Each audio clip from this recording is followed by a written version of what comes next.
생명을 얻으라에 대해서 나눴죠. 그 무엇보다도 우선되고 중요하고 필요한 것, 우리 육체적 생명이 죽음의 지배 아래에 있고, 그리고 모든 인간의 영혼은 이미 죽어 있기에 우리를 살게 하시는 분, 우리에게 생명을 주시는 생명 그 자체이신 예수 그리스도가 이 세상에 그 무엇보다도 필요하다는 것을 우리가 지난 시간에 나누었습니다. 생명에 대한 이야기라면 모두가 다 중요하다는 걸 알고 있고 하는 이야기다 보니까 이 생명에 대한 중요성이 더 깊이 있게 우리 안에 새롭게 새삼스럽게 와닿지는 않는 것 같아요. 세상에서도 자살 방지 캠페인을 합니다. 그리고 환경 보호 캠페인 할 때 언제나 생명에 대한 이야기가 언급이 되죠. 세상도 생명이 소중하다고 말을 해요.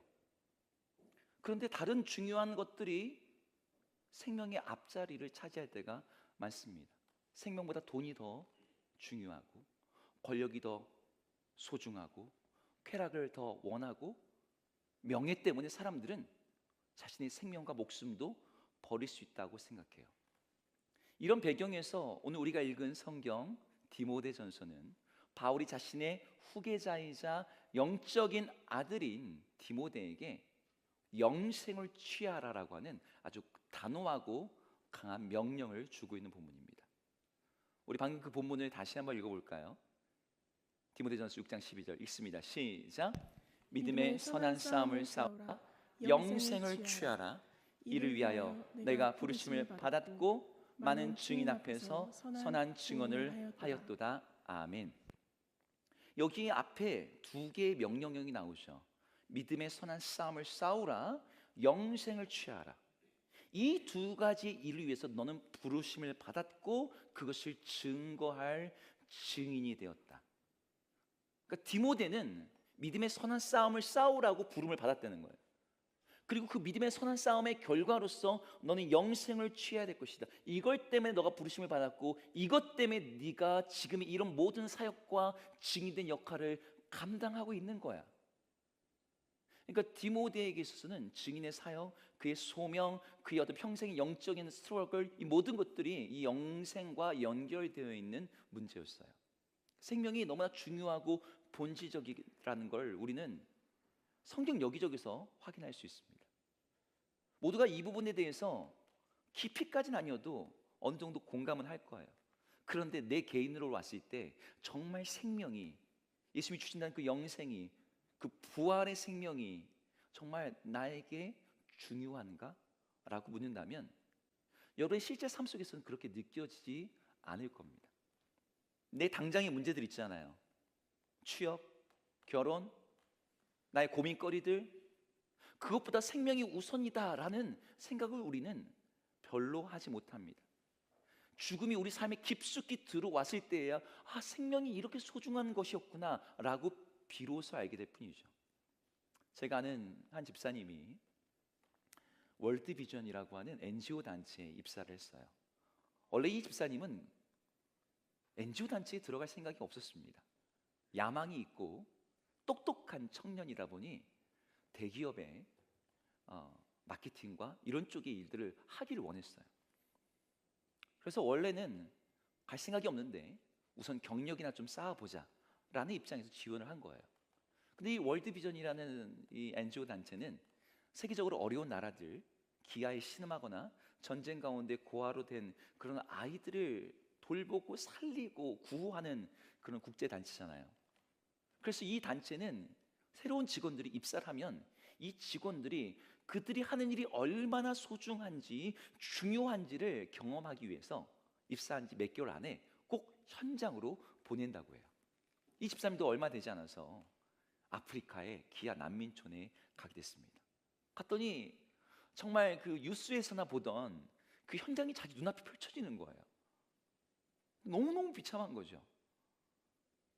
보통 아이들이 많이 있는데 아이들 있으면 들려야 될 소리가 안 들려요. 아이들이 너무 앙상하고 뛰기는커녕 걷지도 못하고 아무 소리도 내지 못한 채 눈만 껌뻑껌뻑하고 있어요. 수많은 파리떼들이 몸에 붙어도 그걸 떼어낼 여력이 없어요. 엄마도 못 먹으니까 젖을 빻는데 젖이 안 나와요. 한 가정을 방문했어요. 거기에 아이랑 엄마가 있는데 아이를 잠깐 안아보게 했습니다. 너무나 가벼운 거죠. 그 아이를 잠깐 안고서 이야기를 하는데 뭔가 이상한 느낌이 들었다고 합니다.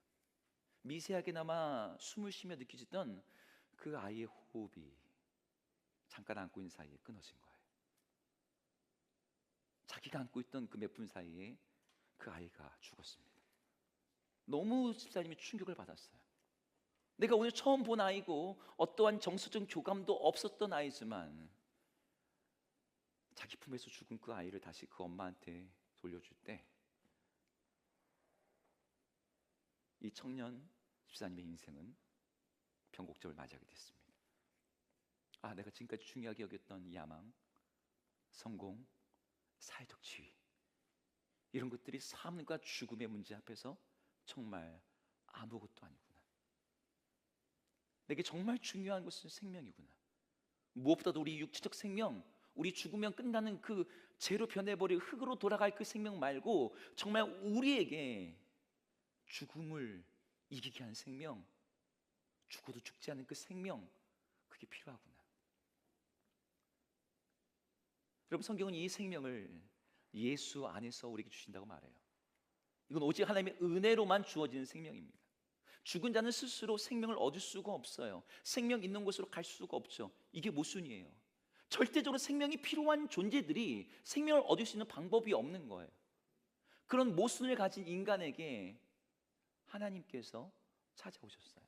그래서 죽은 우리들의 이름을 부르시고 생명 대신 예수 그리스도를 너의 주, 너의 구주, 너의 생명으로 영접하면 너희가 그 생명을 얻어 다시 살아나고 영원히 살게 될 것이다. 이것이 우리 주님의 약속인 거죠. 지난주에도 제가 여러분들을 초대했지만 혹시 이 자리에 아직도 예수 그리스도를 나의 구주로 영접하지 않으신 분들이 있다면 그럼 꼭 예수님을 영접하시고 그분을 나의 구주로 믿는 고백으로 함께하기를 축복합니다. 생명을 얻는다, 이게 지난주의 말씀의 내용이었습니다. 그 다음 이야기예요. 생명을 얻는 거로 끝이 나지 않습니다. 생명에는 질적인 차이들이 존재해요. 그러니까 우리가 얻은 생명을 가지고 잘 사는 것, 그것을 즐기는 것, 그것을 누리는 것. 아까 예를 들어 볼게요. 아까 그 품속의 아이가 죽지 않고 살아있다고 쳐봅시다. 근데 계속 영양실조와 빈곤 가운데서 아무런 힘도 없이 엄마의 무릎팍에 누워서 10년을 더 산다고 쳐봐요. 그러면 그게 살아가는 겁니까? 그것이 생명을 얻은 겁니까? 어떤 사람이 너무나 삶이 고단하고 힘들어서 파도가 치는 바다 가운데 걸어 들어갔다고 칩시다. 근데 옆에서 누군가 그걸 보고서요, 안 된다고 안 된다고 그 사람을 간신히 구조해서 들고 나왔어요. 그 사람을 살린 거죠. 근데 그 사람이 정말 살아난 걸까요? 그 사람 안에는 살아갈 힘이 없고 살고 싶은 의지도 없어요. 언제라도 다시 바닷속에 들어갈 사람이에요. 그 생명을 우리가 순간적으로 얻는 것보다 중요한 것은 이 생명을 가지고 이 생명을 누리면서 살아가는 거예요. 예수님이 단순히 영접해서 생명을 얻는 것으로 성경은 그치지 않고 그 예수를 영접함으로 얻은 생명을 가지고 우리 주님이 약속하신 대로 풍성한 생명을 누리라는 게 우리 주님의 초대입니다. 우리 지난 시간에 읽었던 본문이죠. 요한복음 10장 10절 같이 읽겠습니다. 시작. 도둑이 오는 것은 도둑질하고 죽이고 멸망시키려는 것뿐이요 내가 온 것은 양으로 생명을 얻게 하고 더 풍성히 얻게 하려는 것이라. 아멘. 내가 온 것은 뭐래요? 생명을 얻게 한대요. 근데 그 다음에 또 예수님이 추가적으로 하는 말씀입니다. 더 풍성히 얻게 하려고. 무엇을? 생명을요. 많은 사람들이 교회를 나와서 예수 안에 있는 생명을 얻어요. 아, 나는 그래 천국에 가게 될 거야. 예수님이 나의 영혼을 구원하셨어. 거기까지는 해요. 근데 그 다음에 풍성한 생명이 없는 거죠. 이런 것이 있다는 것도 모르는 거죠. 세상에서는 생명을 누리는 크게 세 가지의 방식이 있는 것 같아요. 크게 소유, 소비, 감각. 소유 개념이 이런 거죠. 무엇이든지 그걸 뭔가를 많이 가지고 있으면 나의 생명이 더 윤택해지고 풍성해질 것이라고 하는 생각이에요. 그것이 물질이든 지식이든 돈이든 관계든 많이 소유하고 있으면. 성경에 나오는 한 부자가 너무 풍년이다 보니까 창고를 더 짓겠다라고 지었어요. 근데 하나님이 어리석은 자요, 내가 오늘 밤 너의 영혼을 데려갈 것인데 너의 소유가 누구의 것이 되겠느냐. 쌓는 것이, 더 갖는 것이 생명의 질을 높여주지 않습니다. 이 시대의 생명을 누리는 가장 중요한 개념이 있다면 이제는 소유보다는 소비죠. 더 많이 사고, 더 많이 쓰고, 더 많이 소비하고, 소비를 위해서 빚을 내고 알바를 해서라도 사고자 합니다. 내가 원하는 물건을 사지 못하는 것은 살아도 제대로 사는 거 아니야. 스포츠카 한번 끌어봐야 되는 거 아니야? 명품백 한번 들어봐야 되는 거 아니야? 나도 최신 핸드폰 그거 좀 써봐야 되는 거 아니야? 여러분, 그런 소비를 통해서 나의 어떤 생명의 풍성함을 누리고 싶어 하는 거예요. 가장 생명을 실질적으로 느낄 수 있는 건 감각이죠. 감각적인 기쁨, 쾌락주의. 그것이 미각이든 촉각이든 후각이든 감각만큼 우리 몸으로 하여금 살아있다라고 하는 느낌을 주는 게 없어요. 그래서 맛있는 거 먹고 재밌는 거 보고 즐겁게 사는 것, 이게 생명을 누리는 방법이라고 말합니다. 자, 여기까지는 세상에서 말하는 생명을 누리는 방법인데 성경에서 뭐라고 얘기할까요? 성경은 이거랑은 정반대의 이야기를 해요. 여러분들이 성경에서 생명을 얻는 방법, 생명을 누리는 방법들에 대한 성경 구절들을 찾아보면 정말 다 재미없는 내용들입니다. 이 말씀을 붙들어라, 이 말씀을 들어라, 이 말씀을 지켜라. 그러면 너의 산날이 장구할 것이고 너희가 생명을 얻을 것이고, 막 절제와 금지와 명령들이 가득한 것처럼 보입니다. 게다가 오늘 본문에 뭘 얘기하고 있어요? 싸움이라는 이미지를 가져와서 생명을 이야기하고 있거든요. 생명을 누리는 것을 문화를 향유하거나 건강을 유지하거나 쾌락을 만끽하거나 하는 게 아니라 믿음의 싸움이라고 얘기하는 거예요. 저 뒤에 그 온풍기를 좀 꺼주시겠습니까? 우리가 누린다는 말을 다르게 하면은 즐긴다라는 말로 대체를 할 수 있는데, 싸움이라는 단어를 여기다 집어넣으니까 되게 이상해 보여요. 왜 성경은 생명에 대해서 싸움이라는 단어와 이미지를 넣을까요? 우리가 사는 세상이 죽음의 세상이라는 걸 우리는 전제하고 시작해야 돼요. 영생을 취하는 이 믿음의 싸움은 이 죽음의 세상 가운데 우리가 있기 때문에 필요한 것입니다. 여기에 대해서 제가 여러분 시리즈 설교로 제가 생명을 6번 올해 잡아놨습니다. 상반기 3번, 12월 달 연말에 3번. 근데 제가 설교를 준비하면서 실수했다. 이 3번 가지고 안 될 얘기인 거예요. 네, 오늘 짧게 한번 해볼게요. 생명을 누리게 한 싸움, 오늘 3가지만 나눌게요. 첫 번째는 죄와의 싸움입니다. 생명을 누리기 위해서, 생명을 주시는 예수 그리스도의 생명을 누리기 위해서 우리는 죄와 싸워야 돼요. 우리는 우리 안에 죽음의 교두보를 놓고 있는, 그래서 계속 그 영향력을 넓히려고 하는 이 죄를 방관하거나 방치해서는 안 됩니다. 사람들은요, 범죄를 저지를 때 착각적으로 내가 살아있다는 느낌을 가져요. 뭔가 짜릿해, 뭔가 일탈을 했어. 근데 여러분, 그건 살아있는 게 아니죠. 겨울철에 추운 러시아에서는 보드카를 마신답니다. 그러면 따뜻해지는 느낌이 있대요. 사실은 따뜻해지는 게 아니라 그 술이 혈관을 팽창시켜서 알코올이 내 몸 안에 있는 열을 발산시키는 거죠. 사실은 열을 잃고 있는 겁니다. 비슷한 일이 일어나요. 죽음은 우리 존재 안에 우리를 삼키기 위해서 죄를 통해서 교두보를 놓고 있습니다. 우리를 지배하고 잠식하려고 해요. 그 일을 지금도 하고 있습니다. 죄는 현재적으로요, 모든 사람들을 죽이고 있어요. 그 어떠한 전쟁보다도, 그 어떤 사고보다도, 그 어떠한 죄보다도 죄 자체가 사람들의 존재를 죽입니다. 그래서 우리는 죄와의 싸움을 해야 돼요. 이건 도덕의 문제가 아닙니다. 선을 선택하는 어떤 순종의 문제가 아니라 생명의 문제예요. 우리가 죄와 싸워야 되는 것에 대해서 로마서는 이렇게 얘기합니다. 육신의 생각은 사망이요 영의 생각은 생명과 평안이라. 육신의 생각을 따르는 것이 우리에게 죽음이라고 말하는 거예요. 죽음으로 이끈다가 아니라 지금 죽음이라고 얘기합니다. 여러분, 의사 선생님들이 하는 말 들어보면 건강 비결 되게 간단해요. 우리 몸의 건강을 얘기할 때요, 사람들은 보통 몸이 원하는 걸 하죠. 먹고 싶은 거 다 먹고 놀고 싶은 거 다 놀고 하고 싶은 거 하면 어떻게 돼요? 건강을 잃는다고 얘기합니다. 제가 예전에 했던 예화가 생각났어요. 들은 친구들이 있을 텐데, 어떤 여자 아나운서가 아주 건강해 보이는 한 노인을 인터뷰했습니다. 아, 어르신 너무나 건강해 보이시는데 비결이 뭐예요? 그랬더니 이 어르신이 얘기를 하는 거죠. 저는 술을 하루에 3병에서 4병을 마십니다. 매일 파티를 즐기고요. 담배도 사실 하루 한 갑 이상 피워요.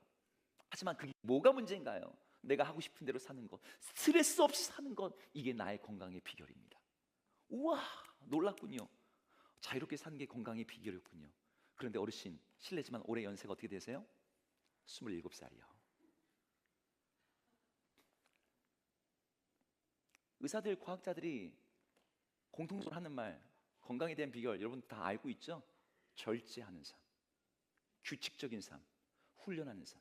이게 우리의 신체 건강에, 생명 활동에 유익하다고 말합니다. 우리를 살아있다고 느끼게 하는 것들은 사실 우리의 생명을 침범해서 죽음의 여기를 넓히는 것들이에요.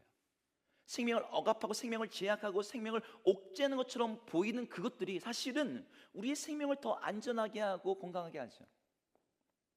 단지 길게 오래 건강하게 사는 것이 아니라 같은 하루를 살아도 그 정신의 또렷함이 다르고 신체적으로 건강의 밀도가 달라요. 우리 신체의 건강도 그럴진데 영적인 생명이 어떨까요? 하나님의 뜻이 아닌 내 마음대로 하는 것은 나에게 자유를 주고 나를 즐겁게 하고 나의 기분을 좋게 만들지는 몰라도 여러분 분명히 기억해야 됩니다. 그것은 육신의 생각은 사망입니다. 그것은 우리 안에 죽음의 영역을 넓혀가는 거예요. 반대로 이 죄와 싸우면서 성령의 인도하심을 쫓아가는 그것은 우리 눈에는 그것이 굉장히 불편해 보이고 하나님 나한테 왜 이렇게 답답하게 살게 하시나 라고 생각할 수 있지만 그것이 우리 안의 생명을 더 깊이 풍성하게 누리는 길이라고 말해요. 성령께서 우리 안에 말씀하시는 음성들이 있지 않습니까? 엎드리라고, 기도하라고, 말씀을 들으라고, 너의 삶을 주님께 드리라고. 여러분 그걸 쫓아가는 게 생명입니다. 육신의 생각, 죄와 싸우면서 성령의 인도하심을 받는 우리 모든 성도님 되길 축복합니다. 아멘. 아멘. 두 번째, 첫 번째가 죄와의 싸움이라면 두 번째는 붙어있기의 싸움입니다. 지금 풍성한 삶의 기초반이 어제 1강을 했어요. 엊그저께 아까 읽었던 요한복음 10장 10절 풍성이 얻게 하려 함이라. 근데 그 풍성한 삶이 어디서 비롯됐냐면 예수 그리스도와 연합에서 비롯돼요. 그분과 연합됨으로 말미암아 죄로 깨어진 모든 세상의 관계, 하나님과의 관계, 나와 나 자신과의 관계, 나와 공동체와의 관계, 나와 세상과의 관계가 그분 안에서 회복되고 재창조되는 것, 이것이 그리스도 안에서 우리에게 주어진 이 풍성한 삶을 누리는 비결이라고 그 교재는 우리에게 제시를 하죠.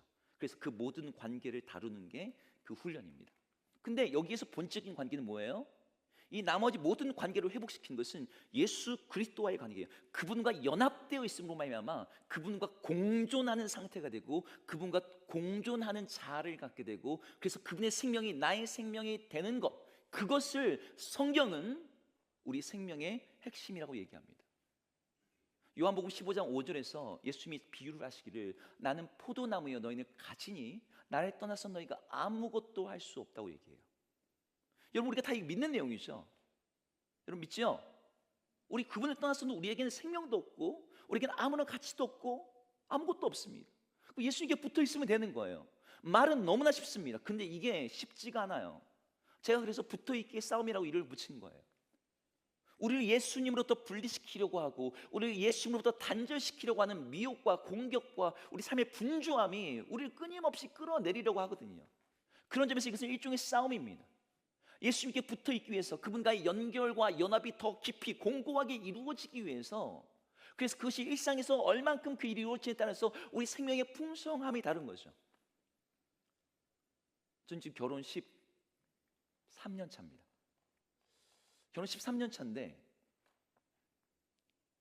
신혼자가 좋으냐 지금이 좋냐 그러면 지금이 한 100만 배쯤 좋다고 말을 합니다. 웃으시는 분도 계시지만 제가 100만 배쯤 좋다고 말씀드리는 건 친밀함이 다르기 때문이에요.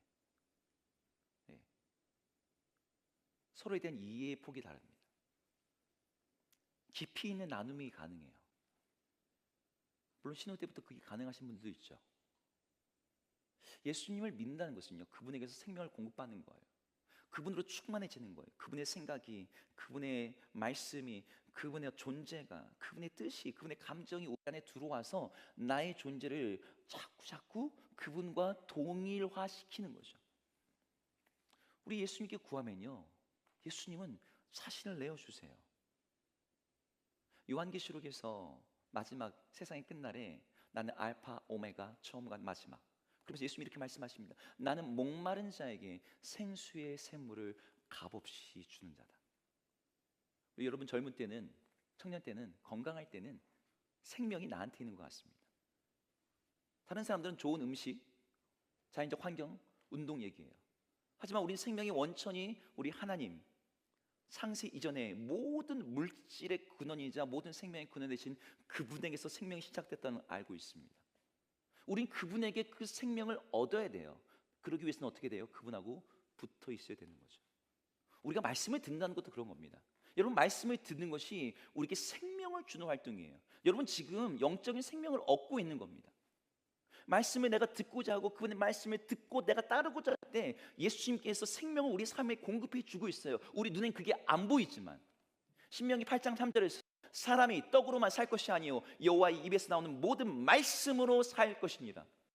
우리의 육체적 생명은 떡이 필요합니다. 하지만 우리 존재의 절대적 생명은 그분의 말씀에서부터 비롯되는 거예요. 그 말씀이 살아나게 하고 그 말씀이 우리를 살아가게 만드는 힘이 있는 거예요. 오늘 예배로 나오는 것이 힘들었던 청년도 있을 겁니다. 날씨 추운데 오늘은 좀 집에서 쉴까? 잘 왔습니다. 오늘 예수님께 붙어있는 이 싸움에서 1승을 한 거예요. 지난 주간 말씀 읽기가 너무 귀찮고 기도 꼭 해야 되나? 큐티 꼭 해야 되나? 이런 생각이 들었음에도 불구하고, 기도에도 하나님 들으시지 않는 것 같은데 그런 무의미함을 느낌에도 불구하고 기도와 말씀의 자리를 붙잡았던 청년들도 있었을 거예요. 아주 잘했습니다. 우리를 단절시키려는 그런 육체적 편안함, 세상의 유혹 앞에서 우리가 주님께 더욱더 붙어 있으려고 하는 그 모든 것들은 여러분의 생명을 더욱더 풍성하게 만들 것입니다. 마지막 세 번째, 저는 이 세 번째는 시선의 싸움이라고 생각해요. 시선, 우리 방향성. 모든 생명은 자기 자신을 위해 살아요. 자기 보존, 자기 생명, 자신의 어떤 번식, 자기를 위해서 우리는 존재하죠. 이게 일반적인 생명의 존재 방식이라고 생각합니다. 뭐 리차드 도키스의 이기적 유전자 이런 거 언급 안 해도 그냥 우리는 우리 삶으로 그냥 그걸 경험적으로 알아요. 나에게 이익이 되고 나에게 도움이 될 것들을 본능적으로 찾고 추구합니다. 우리 시선이 거기에 다 있어요. 왜 사람들이 돈 버는 일에 그렇게 관심이 많습니까? 그것이 나의 존재, 나의 생명을 풍성하고 윤택하게 만들어줄 거라고 믿기 때문이죠. 근데 성령은 그런 시선을 너에게 생명을 줄 거라고 생각하는 그것들로부터 정반대로 돌리라고 얘기해요. 나 자신에게 시선을 두지 말고 하나님께 두라고 말합니다. 너 자신을 위해서 살지 말고 너의 그 목숨을 하나님께 오히려 드릴 때 네가 오히려 풍성한 생명을 누릴 거야. 굉장히 모순된 얘기를 하죠. 고린도후서 5장 15절 함께 같이 읽어보겠습니다. 읽겠습니다. 시작. 그가 모든 사람을 대신하여 죽으심은 살아있는 자들로 하여금 다시는 그들을 자신을 위하여 살지 않고 오직 그들을 대신하여 죽었다가 다시 살아나신 이를 위하여 살게 하려 함이라. 아멘. 여기 보면은 우리 예수 그리스도의 십자가의 죽으심과 부활이 무엇을 위함인지 나와 있어요. 뭘 위함이래요? 우리들 하여금 이제 자신을 위해 살지 않고 그 주님을 위해서 살게 하려고 우리에게 그 생명을 주셨다라고 말합니다. 우리 생명의 목적이 우리 자신의 어떤 그 생명 연장에 있지 않다는 거죠. 여러분, 우리 이순신 장군의 명언 알고 있지 않습니까? 살고자 하면 죽을 것이요 죽기로 싸우면 살 것이다. 이 말이 정말 모순되는 말이지만 진리죠. 여러분, 우리의 삶을요 하나님의 영광과 그 나라를 위해서 헌신하고 내어줄 때 여러분 그들의 존재, 그들의 삶, 그들의 생명이 풍성해집니다. 시선을 나 자신이 아니라 하나님께 둘 때, 나의 생명을 붙드는 것에 있지 아니하고 오히려 예수를 위해서 그걸 내놓을 때 그 사람들이 놀라운 생명의 역전, 그 풍성함을 경험하는 거예요. 근데 우리는 이걸 잘 못합니다. 우리 시선 자꾸 내부를 향해 가게 돼 있어요. 우리 시선을 흐트러뜨리고 분주하게 하고 다른 것을 한눈 팔게 하는 것들이 너무나 많습니다. 예수 그리스도, 그분이 생명을 주시는 분이야. 여러분, 여기 모르는 사람 누가 있어요? 다 알잖아요. 근데 우리 시선은 그분을 주목하지 않고요 다른 것들을 보게 돼요. 제가 40 중반을 넘어가니까 저에게 일어난 현상이 하나 있어요.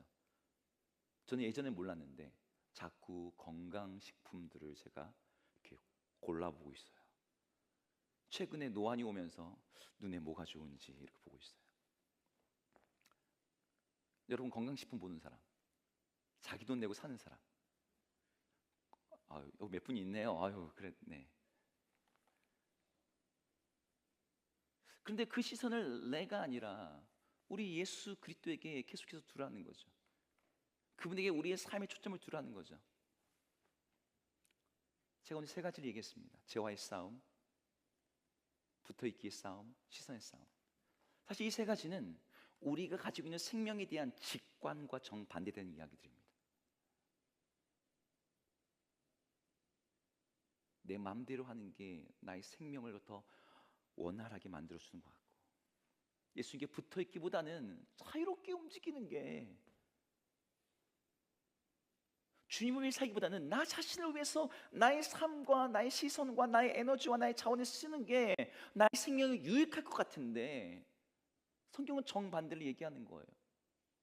영의 생각, 성령의 인도함을 따라가는 것, 주의 말씀을 듣는 것, 나 자신이 아니라 주님을 위해서 주님께 시선을 두고 살아가는 것, 그것이 우리의 생명을 참으로 누리게 만드는 길이라고 얘기합니다. 여러분, 그냥 예수님 생각한다고 해서 단번에 내 삶에 풍성함이 주어지는 건 아닙니다. 여러분들이 뭔가를 즐기고 누리는 수준이 되려면 많은 시간과 관심과 에너지가 필요해요. 그것이 취미가 됐던, 여러분의 관심사가 되었던, 내가 좋아하는 연예인이 됐던.